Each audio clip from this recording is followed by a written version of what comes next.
नमस्कार दोस्तों, कैसे हैं आप लोग। दोस्तों, एक बहुत ही इम्पोर्टेंट बात आपके साथ शेयर करने के लिए आज आया हूं मैं। एक कॉल आया मुझे, मेरे एक पेशेंट थे, करीबी रिश्तेदार भी थे। उन्होंने मुझे ये पूछा कि मेरे बेटे को ड्राई कफ यानी खांसी, सूखी खांसी हो गई है और उसके लिए मैं क्या कर सकती हूँ। वैसे तो मैं डॉक्टर के पास जाने वाली थी, लेकिन पहले सोचा आपके साथ बात कर लूँ। तो मैंने उनसे ये कहा कि ये तो आपके ऑब्जर्वेशन पे जाता है, आपको देखना पड़ेगा, बहुत से उसके रीजंस होते हैं, लेकिन आपके बेटे को किस वजह से हुआ है ये ऑब्जर्वेशन करना पड़ेगा। लेकिन जबकि मैं उस बच्चे को जानता था, उसने कुछ व्रत किया था और कुछ दिनों से लिमिटेड फूड के ऊपर था वो, और बिना सॉल्ट का वो खाना खा रहा था, और थोड़ा शैतान है, थोड़ा शरारती है, तो शरारतें करता था। तो कम एनर्जी डालने से और डालने के सामने ज्यादा एनर्जी यूज करने की वजह से उसे ये शायद बुखार जैसा हो गया होगा, ड्राई कफ खांसी जैसा हो गया होगा। तो मैंने उनको ये बताया कि ये आपके बच्चे को जो प्रॉब्लम है वो थकान की वजह से हो रहा है, उसे आराम की जरूरत है। तब जो आंसर उन्होंने दिया उसने मुझे बहुत बड़ी स्ट्राइक दी कि हाँ, ये प्रॉब्लम तो सभी जगह पे है। उन्होंने मुझे ये कहा कि अच्छा, ऐसे भी खांसी होती है, ये तो मैंने पहली बार सुना है। मुझे तो ये था कि खांसी हुई है तो इसका मतलब कहीं वायरल इन्फेक्शन वगैरह हुआ होगा। और तब मैंने जो उनको बताया, ये बात समझने वाली है दोस्तों कि ये कॉमन सेंस ऑफ हेल्थ है। इतना भी आपको नहीं पता, इतनी कॉमन सेंस तो हम में डेवलप होनी चाहिए कि हम अपने शरीर की भाषा सुन सके, समझ सके। और फिर मुझे ये लगा कि ये प्रॉब्लम तो सभी जगह पे है। ये स्टोरी बनाकर मुझे सभी को बतानी चाहिए ताकि सभी लोग इसके बारे में अवेयर हो पाए और हम कॉमन सेंस डेवलप कर पाए। नमस्कार दोस्तों, मैं डॉक्टर राघव पुजारा, आप सभी का हेल्थ पार्टनर। स्वागत है आप सभी का हमारी चैनल नेचुरली हेल्दी में।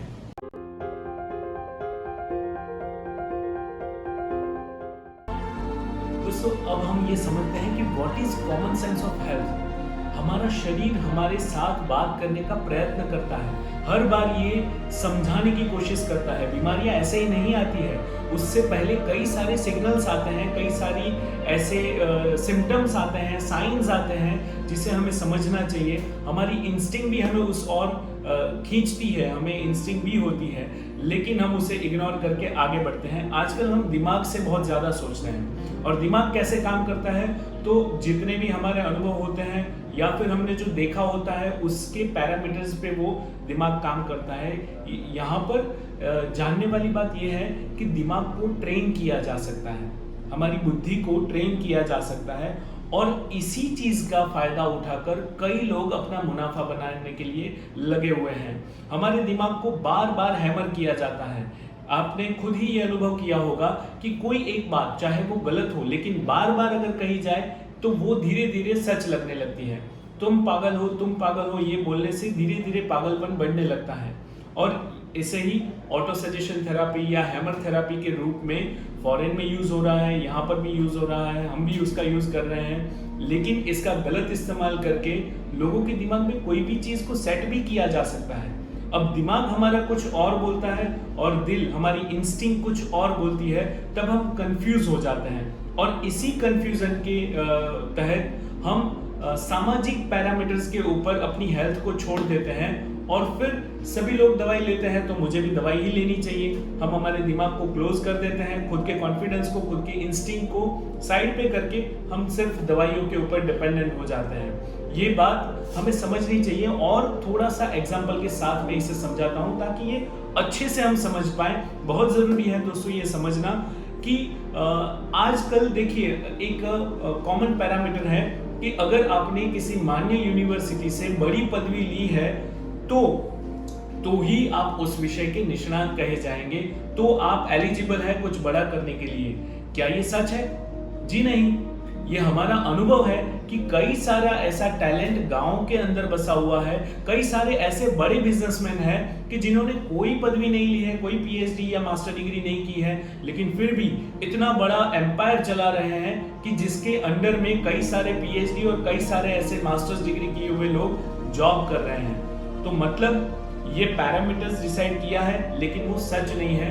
उसी तरह से हमारे दिमाग में कुछ पैरामीटर्स सेट किए गए हैं कि भाई सर्दी हुई है तो वायरस होगा ही, अगर जुकाम हुआ है तो वायरस होगा ही, अगर डायरिया हुआ है तो कोई बैक्टीरियल इन्फेक्शन होना ही चाहिए, इसके अलावा और कोई शक्यता ही नहीं है। तो ऐसे सारे पैरामीटर्स हमारे दिमाग में सेट किए गए हैं, हमारे दिमाग को पूर्व ग्रथित किया है, प्रिजुडाइज किया गया है। तो इसी ग्रंथियों में से हमें बाहर निकलना है, हमें हमारा ऑब्जर्वेशन बढ़ाना है, हमारे दिमाग को, हमारे मन को एक्टिवेट करना है ताकि हम इंस्टिंक्ट को बराबर से ले पाए। तो चलिए कॉमन सेंस को थोड़ा और डिटेल में समझेंगे। तो चलिए समझते हैं कॉमन सेंस को ज्यादा डीप में। दोस्तों इसके लिए मैंने एक और वीडियो पहले बनाया है कि हमारा शरीर बोलता है, हमारा शरीर हमसे बात करता है। आप जरूर चैनल में जाके देख लीजिएगा, मैं यहाँ पर उसकी लिंक भी दे दूंगा, आप उसे जरूर देखिए। हमारा शरीर हमारे साथ बात करने की कोशिश करता है, उसके अलग अलग तरीके होते हैं, जैसे ये जुकाम आना, सिर दर्द होना, हमारी आवाज बदल जाना, देन सर्दी हो जाना, बुखार आ जाना, डायरिया हो जाना, ये हमारे शरीर की भाषा है। जिस तरह से हम भूख लगना, प्यास लगना कहते हैं, उसी तरह से ये सारी भी हमारे शरीर की भाषा है। ये हमें कुछ ना कुछ साइन देते हैं, कुछ ना कुछ सिम्टम्स देते हैं। पेन, दर्द भी हमारी भाषा है। अगर दर्द ना होता तो ये दुनिया में बहुत सारे प्रॉब्लम्स हो जाते। तो दर्द भी ये शरीर की भाषा है, उसे हमें समझना होता है। उसके साथ साथ हमें परिस्थितियों को भी समझना होता है।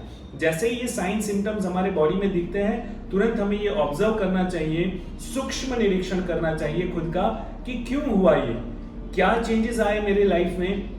ज्यादा ट्रैवलिंग होने की वजह से भी ऐसा हो सकता है, शरीर में ज्यादा थकान की वजह से ऐसा हो सकता है, अगर हम कोई प्रसंग में गए हैं, ज्यादा भीड़ भाड़ वाली जगह में गए हैं तो उसकी वजह से भी हो सकता है, ज्यादा ट्रैवलिंग कर लिया है हमने, हमारी कैपेसिटी से ज्यादा ट्रैवलिंग करने की वजह से भी हो सकता है, ऋतु में बदलाव की वजह से भी हो सकता है, हमारी लाइफस्टाइल में बदलाव की वजह से भी हो सकता है। अगर हम कहीं ज्यादा नेगेटिविटी वाली जगह पे चले जाते हैं और वहां पे ज्यादा देर रहते हैं तो उसकी वजह से भी ये चेंजेस आते हैं। हमारे शरीर में इंटरनल ऑर्गन्स थक गए हो या वहां पे कुछ प्रॉब्लम हो तो उसकी भी असर हमारी बॉडी पे दिखती है, तो हम जल्दी थक जाते हैं, जल्दी हमारे बॉडी में ये चेंजेस आने लगते हैं। तो इस तरह से अगर हम ऑब्जर्व करें हमारे शरीर को, हमारी लाइफस्टाइल अस्त व्यस्त नहीं हो गई है ना, या फिर अगर कहीं कोई गलती तो नहीं हो रही है ना, ये अगर हम ऑब्जर्व करें तो हम बड़ी अच्छी तरह से हमारे बॉडी को समझ पाएंगे।